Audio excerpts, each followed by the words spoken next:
여호와께서 내게 이와 같이 말씀하시되 너는 가서 유다 왕들이 출입하는 평민의 문과 예루살렘 모든 문에 서서 무리에게 이르기를 이 문으로 들어오는 유다 왕들과 유다 모든 백성과 예루살렘 모든 주민인 너희는 여호와의 말씀을 들을지어다. 여호와께서 이와 같이 말씀하시되 너희는 스스로 삼가서 안식일에 짐을 지고 예루살렘 문으로 들어오지 말며 안식일에 너희 집에서 짐을 내지 말며 어떤 일이라도 하지 말고 내가 너희 조상들에게 명령함 같이 안식일을 거룩히 할지어다. 그들은 순종하지 아니하며 귀를 기울이지 아니하며 그 목을 곧게 하여 듣지 아니하며 교훈을 받지 아니하였느니라. 여호와의 말씀이니라. 너희가 만일 삼가 나를 순종하여 안식일에 짐을 지고 이 성문으로 들어오지 아니하며 안식일을 거룩히 하여 어떤 일이라도 하지 아니하면 다윗의 왕위에 앉아 있는 왕들과 고관들이 병거와 말을 타고 이 성문으로 들어오되 그들과 유다 모든 백성과 예루살렘 주민들이 함께 그리할 것이요 이 성은 영원히 있을 것이며 사람들이 유다 성읍들과 예루살렘에 둘린 곳들과 베냐민 땅과 평지와 산지와 네겝으로부터 와서 번제와 희생과 소제와 유향과 감사 제물을 여호와의 성전으로 가져오려니와 그러나 만일 너희가 나를 순종하지 아니하고 안식일을 거룩하게 아니하여 안식일에 짐을 지고 예루살렘 문으로 들어오면 내가 성문에 불을 놓아 예루살렘 궁전을 삼키게 하리니 그 불이 꺼지지 아니하리라 하셨다 할지니라 하시니라. 아멘. 오늘은 예레미야 강해 38번째 시간입니다. 안식일에 대한 교훈은 성경의 여러 곳에서 기록하고 있는데요. 예레미야 본서에도 등장하고 있습니다. 특히 17장에 기록되어 있는 부분은 과연 어떤 의미일까? 이제까지 지금 예레미야는 계속된 반복된 선포를 통해서 이스라엘 백성이 하나님의 주름한 진노에 의해서 북방의 민족에 끌려갈 것임을 경고한 바 있어요. 그것이 목전에 다다랐다 그렇게 이야기했고 실제로 여호야김 왕정 시절에 예레미야가 선포하는 당시에도 이미 북방의 바벨론 백성이 바벨 민족의 침공에 왔었음이 사실입니다. 그런 어떤 백적간두의 상황 속에서 예레미야는 거듭해서 하나님의 주름한 심판을 선포했던 것이 사실입니다. 그런데요, 그럼에도 불구하고 이스라엘 백성들이 변화되지 않았던 것이죠. 그러나 하나님은 거듭해서 선지자 예레미야를 통해서 메시지를 주고 있음을 살펴볼 수 있습니다. 자, 먼저 서론을 통해서 한번 같이 읽도록 하겠습니다. 영상으로 송출되는 서론 부분을 여러분이 함께 또 보시고 우리가 현장에서는 함께 읽도록 하겠습니다. 본문은 예레미야가 유다 백성을 향해 안식일을 준수하라고 다시금 외치고 있음을 보여주고 있다. 앞서 암울한 현실과 생명의 위기 앞에 절망하며 하나님께 탄원했던 모습과는 대조적이다. 자, 방금 전에 우리는 이 본문 앞에 12절로 18절의 예레미야의 소위 탄식이 섞인 기도거든요. 그 기도를 지난주에 우리가 살펴봤어요. 그런데 그때 예레미야가 어떻게 했습니까?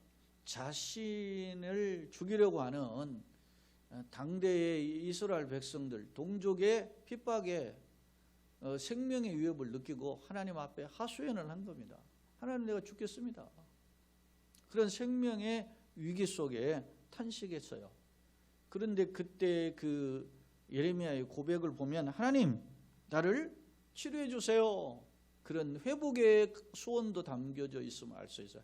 이 회복의 소원은 당대 그 외부적 핍박으로서 동족에서의 건짐도 있지만 실질적으로 영적인 어떤 피곤에 빠진 거죠. 사람이 환경적 장애물이 거듭되니까 이 예레미야가 견디기가 어렵던 거야. 그래서 하나님이 이 환경적 침체 속에서 나를 건져주세요 하는 마음 속에는 뭐가 있느냐면 지치고 피곤함이 담겨져 있었던 겁니다. 다시 말하면 영적 어떻게 해요? 피곤함, 영적 고단함이 있었던 거예요. 그래서 나를 살려달라고 간구했던 것입니다.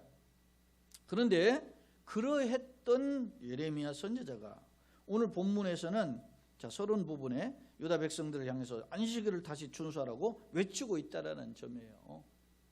이 모습은 무엇을 뜻합니까?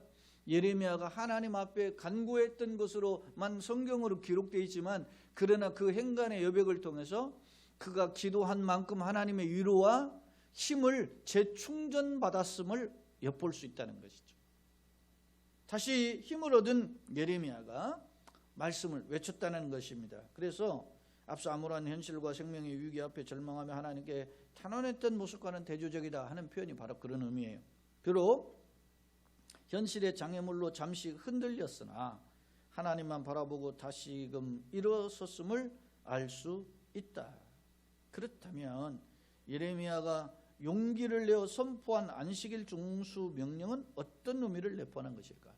자, 다시 절망과 그 어떤 고단함 속에서 탄식했던 예레미야가 힘을 내가지고 다시 선포한 말씀이 핵심이 뭐냐면 안식일을 준수하라는 하나님의 메시지예요. 그렇기 때문에 하나님께서 힘을 공급해 준 예레미야를 통해서 첫 번째로 선포하게 했던 말씀, 즉 안식일 준수의 명령은 과연 어떤 의미일까? 그 말씀의 그 참뜻을 오늘 성경 말씀과 또 교재를 제가 정리한 교재를 통해서 한번 말씀 살펴보고자 합니다. 자, 먼저 19절에 여호와께서 내게 이와 같이 말씀하시되 너는 가서 유다 왕들의 출입하는 평민의 문과 예루살렘 모든 문에 서서 그렇게 표현해요. 자, 하나님이 선포하라는 거예요. 어디서 선포하느냐? 하나님 뜻을 선포하는 그 길목이 유다 왕들이 출입하는 평민의 문과 예루살렘의 모든 문에 서서라고 기록한다는 점입니다. 자, 유다 왕들이 출입하는 평민의 문, 이 표현은 어떤 표현인가 하면 제가 교재도 적어놨는데 왕이 당시에 백성을 통치하기 위해서 재판을 하는 자리가 있어요. 그 재판하는 자리에 백성들이 모이죠. 그 문을 가리켜서 흔히 평민의 문 이렇게 표현하기도 하고, 특히 예루살렘 성벽 그 북쪽에 위치를 했는데요. 이 성문의 문에서는 왕이 이렇게 재판하기 위해서 백성들과 만나는 자리이기도 하지만 평상시에는 백성들이 서로 모여가지고 이 평민의 문 근처에서 서로 어떻게 해요? 토론을 하는 그런 자리였음을 알 수 있어요. 우리가 시편 127편에 보면 127편 마지막 절에 저가 성문에서 원수와 대면할 때 부끄러움을 당하지 않는다 그런 말 하잖아요. 그러니까 성문은 이렇게 많은 사람의 회합과 토론과 어떤 담론과 그리고 재판 이런 장소였다는 점을 알 수 있어요. 이 말씀을 정리해 보면 하나님께서 많은 사람들이 오가는, 유다 민족이 많이 오가는 그 자리에서 예레미야를 통해서 하나님의 말씀을 선포케 했던 거예요. 다시 말하면 꼭 들어야 될 말씀이다 그런 뜻입니다.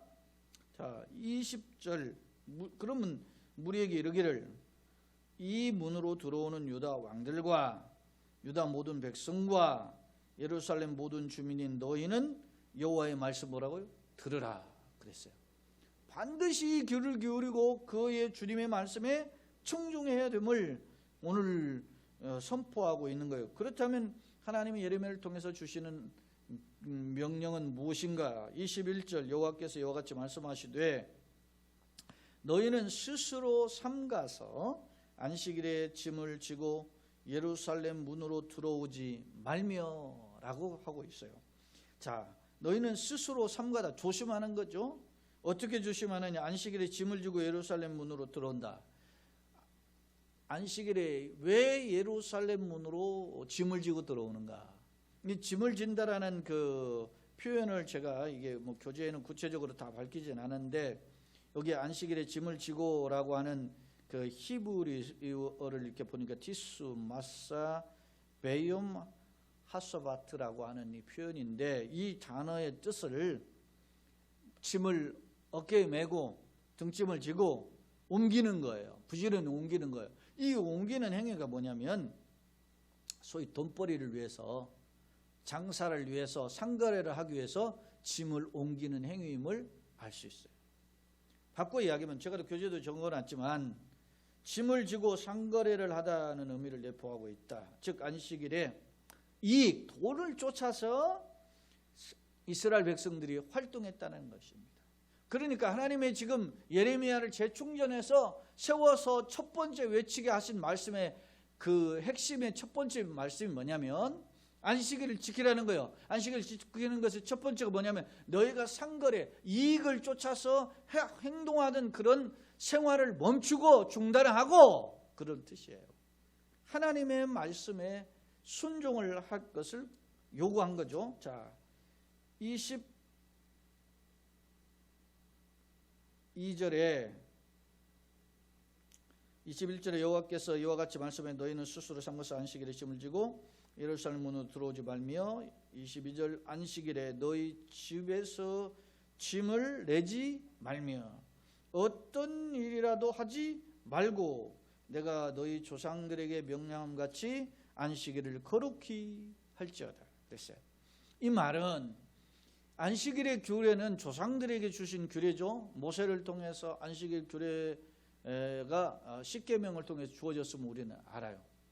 제가 결론에도 이 교재에서 적어놨지만 나중에 살펴볼 텐데, 안식일은 어떤 학자가 그런 말을 해요. 대신관계, 하나님과 우리와의 관계의 계명을 대신관계 계명이라고 그러잖아요. 그게 이제 1절로 소위 3절 이렇게 표현하고 있는데, 더 나아가서 4절까지 1계명에서 3계명 혹은 4계명까지 이야기하는데, 5계명부터 10계명까지는 대인관계의 계명이에요. 그런데 이 대신관계와 대인관계의 계명을 연결하는 계명이 제4계명이라는 거예요. 제4계명이 안식일 준수의 병명이라는 거예요. 그러니까 안식일을 주님 앞에 와서 하나님 앞에 제사함을 통해서 하나님의 관계를 다시 한번 회복하고, 그리고 내가 대인관계에서 불성실했던 것, 잘못했던 것들을 회개하고 다시 한번 세상에 나가는 통로에 하나님의 사유하심과 죄사함이죠. 죄사함의 은총과 그리고 하나님의 능력을 덧입어서 힘을 얻어서 나아가는 통로가 바로 제4계명이었다 하는 점을 강조해요. 이런 면에서 보면 이것이 어느 날 갑자기 주어진 게 아니고 이스라엘 민족이 출애굽해서 가나안 땅에 들어가는 백성들에게 주신 하나님의 약속이잖아요. 너희가 하나님 백성다운 삶을 살려면 이 안식일 규례를 지켜라 라고 하는 것이었어요. 물론 가나안 땅에 들어가기 전에 이스라엘 백성이 그 가나안 광야에서 40년 동안 있는 동안에도 성막을 통해서 성막을 지켰고, 그리고 7째 날 안식하는 그 훈련을 계속했음을 알 수 있어요. 그런 것처럼 그들이 하나님의 말씀을 따라 안식일을 지켜라 그렇게 명령하셨던 거예요. 자, 23절 그들은 순종하지 아니하며 귀를 기울이지 아니하며 그 목을 곧게 하여 듣지 아니하며 교훈을 받지 아니하였느니라. 순종하지 아니하였다, 귀를 기울이지 아니하였다, 목을 곧게 하여 듣지 아니했다, 교훈을 받지 않았다. 이게 계속해서 반복해서 하나님의 명령에 불순종했음을 거듭거듭 상기하고 있는 것입니다. 오늘 본문을 통해서 우리에게 주시는 말씀은 무엇입니까? 이스라엘 백성이 조상들처럼 조상 때에도 안식일 규례를 지키지 않았던 것은 물론이거니와 지금 역시 현재 세대들 역시 하나님의 말씀을 듣지 않고 불순종하고 있음을 엄중히 지적하고 경고하고 있는 거예요. 그러면서 하나님께서 다시 한번 옛 과거의 조상들에게도 주셨던 약속을 다시 한번 상기해요. 그 상기하는 내용이 뭐냐면 24절로 26절인데 이것은 순종의 복이죠. 내가 과거에도 이런 약속을 했었다. 그런데 그 약속이 여전히 유효하다라고 하는 점을 상기하는 거죠. 자, 여호와의 말씀이니라 24절에 너희가 만일 삼가 나를 순종하여 안식일에 짐을 지고 이 성문으로 들어오지 아니하며 안식일을 거룩히 하여 어떤 일이라도 하지 아니하면, 그런 표현이 있어요.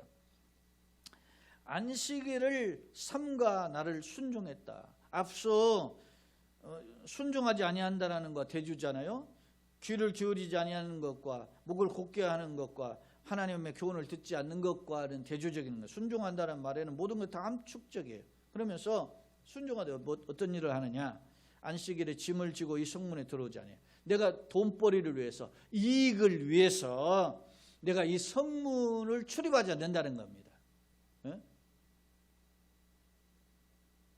여느 사람들 중에 다 그런 건 아닌데 어느 교회를 출석하는, 기왕이면 가려면 큰 교회 간다잖아요. 장사하는 분들. 왜냐? 내 손님 하나라도 더 확보하려고. 그거 말은 안 해도 다른 교인들은 몰라도 하나님 아시는 거예요. 내가 교회를 나가는 목적이, 내가 하나님께 예배하려는 목적보다는 내가 하면 어떻게 돈벌이를 위해서 하려고 한다라는 생각이 앞서면 하나님이 뭔지 아시는 거죠. 상거래를 위해서 자기 몸에 짐을 지고 그 성문을 향하는 그 모습을 하나님이 그들의 마음을 먼저 아시고 그들의 삶을 이미 아시는 거죠. 그런 이스라엘 민족이 당시 어땠다는 겁니까? 그만큼 눈에 보이는 이득을 쫓아서 살았다. 그것이 한두 해가 아니다. 여러분, 모세 때 출애굽 때 주어진 말씀하고 오늘 본문하고는 시간적으로 보면 약 어떻게 해요? 800년 정도 흘렀어요. 그런 오랜 기간 동안 이스라엘 백성이 하나님 경외하고 하나님 뜻대로 살아야 됨에도 불구하고 그렇지 못했음을 오늘 이 말씀을 통해서 엿볼 수 있습니다. 24절 다시 한번 보겠어요? 나를 순종하여 안식일에 짐을 지고 이 성문으로 들어오지 아니하며 안식일을 거룩히 하여 어떤 일이라도 하지 아니하며. 그러면 25절 약속이죠. 다윗의 왕위에 앉아 있는 왕들과 고관들이 병거와 말을 타고 이 성문으로 들어오되. 병거와 말을 탄다. 병거는 말 두 마리가 이끄는 일종의 마차인데, 그게 이제 전쟁터에 나가면 전쟁에 큰 어떤 전차와 같이 쓰였고, 평상시에는 그것을 이제 어떻게 해요? 고관들이, 돈 있는 사람들이 오늘날 말이죠, 자가용 타듯이 그걸 이용했어요. 개인적으로 말도 탔지만 그렇게 출입할 수 있는 은혜를 주시겠다. 이 성문에 평안을 주시는 거죠. 그런 말씀이에요. 그들과 유다 모든 백성과 예루살렘 주민이 함께 그리야 할 것이다. 그리라 할 것은 진정한 평안을 누리게 될 것이다. 이 성은 또 영원히 있을 것이다. 앞서 지금 예레미야를 통해서 계속된 경고가 뭡니까? 이 성이 다 분토처럼 사라지게 될 것이다. 그렇게 경고했잖아요. 그리고 이스라엘 백성들은 어떻게 해요? 공중에 새의 밥이 되고 들짐승의 밥이 될 것이다 그랬어요. 심지어는 티끌과 같이 분토처럼 사라지게 될 것이다. 그렇게 경고한 바 있지 않습니까?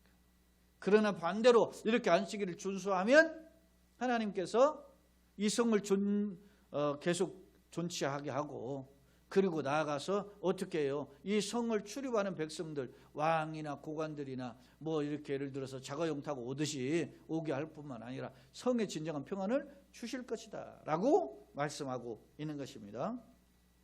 뿐만 아니라 26절에 사람들이 유다 성읍들과 백성 예루살렘에 둘린 곳들과 그리고 베냐민 땅과 평지와 산지와 네겝으로부터 와서 그랬어요. 자, 사람들이 유다 성읍들과, 첫째는 이스라엘 백성들이 거주하는 곳이 성읍이잖아요. 근데 성읍뿐만 아니라 유다 사람들 예루살렘에 둘린 곳, 삥 둘러 있는 주변의 지역들을 가리켜요. 그런 곳들과, 그리고 베냐민 땅과, 당대에는 북왕국이 이미 망했어요. 근데 유다를 중심으로 유다 왕국만 남아 있는데, 유다 왕국의 핵심 멤버들이 누구냐면 유다 민족과 유다 지파와 베냐민 지파가 핵심 지파예요. 그리고 흩어진 이제 시몬 지파가 일부가 있었는데, 그런 것이에요. 그런 주민들이 어떻게 해요? 어디서? 평지와 산지와 네겝. 이스라엘은 우리도 보면 평야가 있죠. 그리고 산이 있죠. 그리고 이스라엘의 경우는 우리는 이제 평지와 산 이렇게 흔히들 구별을 하는데, 이스라엘은 크게 네 곳으로 지역을 분류를 해요. 어떻게 하냐면 평지가 있고, 평야 같은 곳이 평지예요. 그리고 산지는 산이 있고, 그리고 평지와 산이 만나는 곳, 그곳이 일종의 계곡이에요. 이스라엘 예루살렘 주변이 다 언덕으로 이루어졌잖아요. 그러니까 이렇게 협곡처럼 좁은 협곡들이 많았어요. 언덕들 사이에 그런 곳이 계곡이고, 그리고 하나가 또 있는데 그게 네겝이에요. 이게 네겝 이렇게 표현했는데, 네겝이라고 되어 있는 것은 소위 광야예요. 광야, 사막, 뭐 이런, 광야에는 한쪽에는 호벌판이니까 사막과 같이 보이는 거죠. 그런 곳에서부터 사람들이 오는 거예요. 사람들이 다 피신해서 숨었던 곳까지, 심지어는 살기 좋은 곳은 물론이거든요, 힘들어서 피신한 곳에서까지 사람들이 전부 다 와서 뭐 합니까? 하나님께 번제와 희생과 소제와 유향과 감사 제물을 여호와의 성전에 가져올 것이다. 이 말은 이렇게 살게 하신 하나님 분이 하나님이시구나 하는 것에 대한 신앙 고백인 거예요. 여러분, 우리가 믿음이 있어요. 사는 인생 여정에서 믿음 있는 사람들이 역경을 만났어요. 그런데 역경을 만나다가 회복이 됐을 때 제일 먼저 뭐 합니까? 믿음이 없고 불신 가운데 있는 사람들은 다 자기가 잘 돼서 그런 것이다 해가지고, 뭐 사람들 모여가지고 그냥 뭐 나눔의 식사도 하고 뭐 그렇게 살지는 몰라도, 믿는 사람들의 특징은 뭡니까? 하나님께 먼저 감사하잖아요. 하나님 먼저 감사합니다. 우리가 지난 날에는 그렇게 하나님 앞에서 바른 길을 걷지 못해서 이런 역경을 당했는데, 돌이켜 보니까 하나님, 내가 잘못했군요. 하나님 그럼에도 불구하고 불쌍히 여기시면 감사합니다. 그렇게 하잖아요. 예를 들어 대표적인 그 사람이 누굽니까? 예를 들어 성경에 보면, 자, 성전에 올라와서 기도하는 사람 세리, 가슴을 치면 감히 고개를 들지 못하잖아요. 하나님 앞에 돌아온 사람들의 특징이 뭐냐면, 하나님 지난날의 자신을 돌아보면서 회개하고, 그리고 베풀어 주신 은혜에 감사해요. 또 한 사람 보세요. 탕자가 아버지를 품을 떠났지 않습니까? 아버지 재산을 가지고 다 가지고 탕진했어요. 그것으로 끝난 게 아니에요. 가서 어떻게 허랑방탕하게 생활하다가 다 탕진하고 나니까 먹을 게 없어요. 그래서 돼지들이 먹는 그런 주염 열매도 먹지 못하는, 그래서 그 고난 중에 생각해 본 거예요. 그랬더니 아버지 집에는 먹을 것이 풍부해요. 아버지 집에는 품꾼이라도 풍부하게 먹어. 그래서 아버지께로 돌아오잖아요. 돌아오니까 어떻게 해요? 눈물과 회개의 고백이 있죠. 그런 모습이 신앙이 있는 사람들에게는 있는 거예요. 저는 이번에도 우리가 이 코로나19를 통해서 우리가 깨닫는 게 뭡니까? 이번 일을 통해서 하나님 앞에 어떻게 해요? 우리가 낮아지고 회개함을 통해서 겸손함을 더 배우고, 그리고 지난날에 우리에게 베푸셨던 은혜가 정말 감사한 일이군요. 할렐루야. 그렇게 고백할 수 있다면 우리에게 축복인 줄로 믿습니다. 또 이렇게 보면 과거에 제가 우리 요초동부, 중고동부 이런 거칠 때 그 마룻바닥에서 제가 예배를 드렸어요. 추운 겨울이든 어쨌든 간에 여름이든 예배를 드렸는데, 그게 그 스폰지로 된 그 방석 있지 않습니까? 옛날 말로 자부도기라고 했는데 일본 말로 근데 그 얇은 그 스펀지 방석 하나 갖고 그 마룻바닥에서 여름이든 겨울이든 무릎을 꿇고 예배를 드렸어요. 보통 우리 중고등부 예배도 1시간씩 드렸는데 딱 무릎을 꿇고 해가지고 막 다리에 막 쥐가 날 정도로 막 일어나지 못하는 막 그렇게 해서 그런 상황으로 1시간씩 드렸단 말입니다. 그런 상황을 우리가 생각해 보면, 돌이켜 보면 오늘 우리가 이렇게 예배하고 있는 시간이 얼마나 복됩니까? 지금 한국 교회 예를 들어서 한 5만여 교회 있는데 5만여 교회를 한번 조사해 보세요. 어느 교회가 이렇게 마룻바닥에서 무릎 꿇고 예배드리는 데가 어디 있습니까? 이런 환경적 참 좋은 조건으로 우리가 예배할 수 있는 시간과 장소와 그런 형편을 주신 하나님 앞에 얼마나 감사했는가 되돌아보는 계기가 된다면 이 코로나19가 어찌 보면 우리에게 불행이 아니고 축복의 통로고 기회인 줄로 나는 믿습니다. 되새김을 할 수 있어야 되는 거 아니겠어요? 하나님께서 오늘 예레미야를 통해서 이스라엘 백성들에게 왜 안식일을 다시금 지켜라, 안식일을 이렇게 하나님의 뜻대로 지켜야 되는가에 대한 것을 상기하는 까닭은 뭐냐면 너희가 과거의 그 잘못된 모습들 되돌아봐서 하나님의 은혜를 회복하는 기회로 삼으라 하는 기회를 주시는 거죠. 그러나 반대로 27절에 보면 그러나로 시작하죠. 그러나 만일 너희가 나를 순종하지 아니하고 안식일을 거룩되게 아니하여 안식일에 짐을 지고, 이 짐을 지고가 계속 반복되잖아요. 짐을 지고 짐을 지고 짐을 지고 지금 3번 반복되는 것 같아요.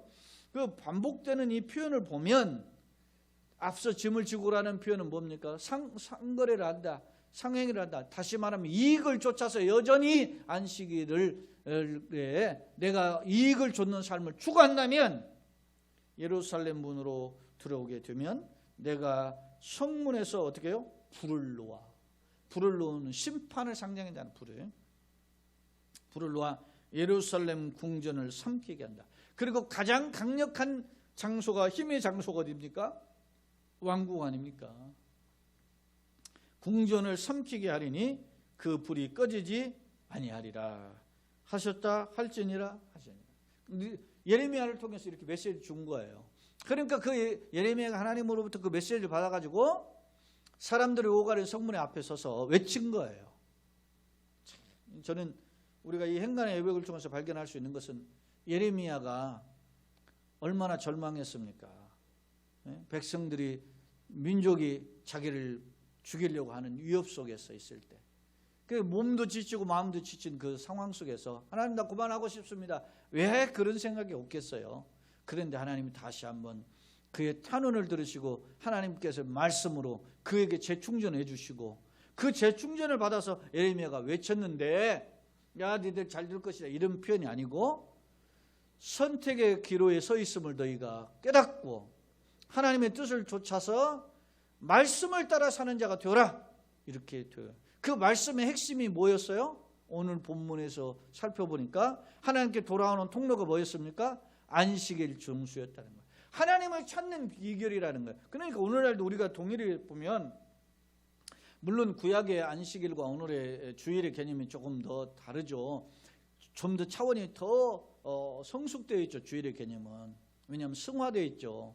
옛날에는 안식일은 메시아를 보지 못했을 때 지켰던 거지만 이제는 우리는 메시아를 만났잖아요. 예수를 맛보았단 말입니다. 예수를 맛보았으니까 더 안식일이 그 어떤 의미인지 더 감격적이어야 된다는 거죠. 구약의 백성들보다. 그러니까 오늘 우리가 이 주일의 개념은 과거 구약의 백성들이 메시아를 바라보면서 안식일을 지켰다. 하나님의 약속을 바라보면서 우리의 죄를 사해 주시고 회복해 주시옵소서, 그런 참평의 샬롬을 회복을 그렇게 소원했던 그 안식일의 개념과는 오늘 우리가 달라야 된다는 거예요. 왜냐? 우리는 이미 그리스도 안에 있으니까. 누구든지 그리스도 예수 안에 있으면 새로운 피조물이라. 이전 것은 지나갔으니 보라 새 것이 되었도다. 바로 그런 의미 안에서 우리가 있단 말이에요. 그러니까 우리가 예수 안에 있으니까 주일 주님 앞에 올라와서 예수 안에 있음을 기뻐하고 감사하고 기뻐 뛰며 주를 보겠네, 그런 찬송의 고백이 나와야 되는 거죠. 오늘 이스라엘 민족에게 대신 관계와 대인 관계의 수직적 관계와 수평적 관계를 이루는 그 통로의 연결고리 하는 역할이 안식일 계명임을 기억하고 너희가 하나님께 돌아와야 된다라고 하는 점을 강조하고 있어요. 자, 그러면 이제 나눠드린 유인물과 그리고 이제 영상으로 송출되는 자료를 통해서 우리가 한번 오늘 말씀을 간략하게 한번 정리해 보겠습니다. 제가 요 안식일 준수 규례를 통한 교훈, 이것은 본문을 간략하게 요약한 거예요. 첫 번째 안식일 규례 10계명 중에 제4계명이 안식일 계명이죠. 근거가 성경적 근거가 출애굽기나 신명기, 이건 이제 10계명의 내용이고 뭐 민수기나 이사야나 이런 기타 다른 성경에서도 살펴보면 안식일 준수의 명령이 있음을 알 수 있어요. 두 번째로 순종의 약속. 그러니까 안식일 규례를 주시면서 두 갈래의 길이 있다라는 거예요. 특히 이스라엘 백성들이 모세가 모압 평지에서 이스라엘 백성을 모아놓고 설교했지 않습니까? 하나님의 명령을 다시 한번 소위 말하면 선포함을 통해서 이스라엘 백성의 선택을 하게 해서요. 그리심산과 에발산에 서서 순종하는 자에게 축복을, 불순종하는 하나님이 주는 심판이 있을 것임을 경고하잖아요. 그 말씀의 그 정리를 하면 신명기 28장에 보면 순종의 복과 불순종의 저주가 나오는데 거기에 약속과 똑같아요. 자, 순종의 약속은 뭐예요? 열조에게 약속하신 것처럼 평안과 형통의 복으로 함께 하실 것이다. 반대로 불순종은 어떻게 해요? 하나님과 관계없이 살고자 하는 자들은 심판을 피할 수 없다. 자, 결론을 살펴보도록 하겠습니다. 10계명은 대신 관계와 대인 관계의 계명으로 구분할 수 있다. 예컨대 몸과 마음을 다해 하나님을 사랑하고 이웃을 사랑하는 것이 율법 정신이다. 예수님 말씀하셨잖아요. 내 몸과 뜻을 다하여서 주 너희 하나님을 사랑하고 이와 같이 내 이웃을 사랑하라. 그렇죠? 이것도 이스라엘 백성들에게 쉐마 이스라엘, 들으라 이스라엘이여, 그런 표현이 나오잖아요. 그 말씀이 뭡니까? 정리해보면 하나님 사랑, 이웃 사랑이라는 거죠. 그런데 그게 율법 정신인데 주목할 점은 안식일 규례는 이런 하나님 사랑, 대신 관계, 그리고 또 대인 관계, 이웃 사랑을 연결시켜주는 고리 역할을 한다는 점입니다.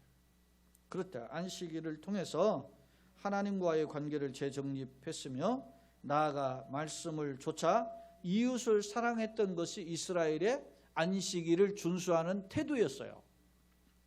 하지만 하나님을 떠난 당시 유다 백성의 삶은 어떻게 해요?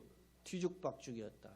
소위 말하면 갈팡질팡의 인생이었다는 거죠.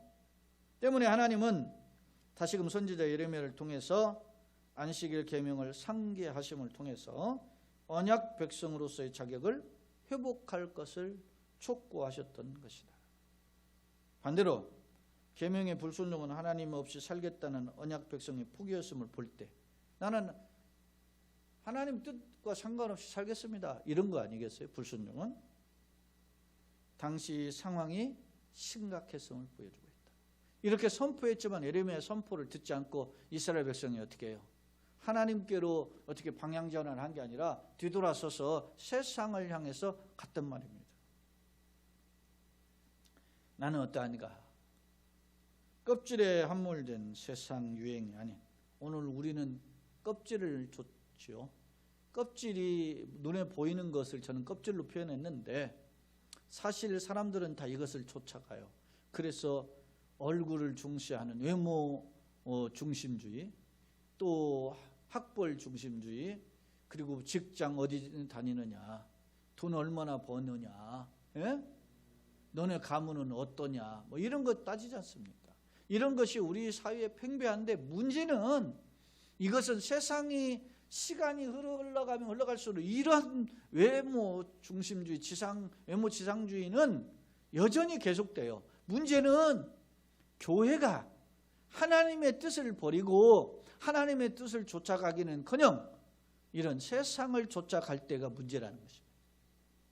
우리는 과연 어떤가라는 것을 되돌아봐야 돼요.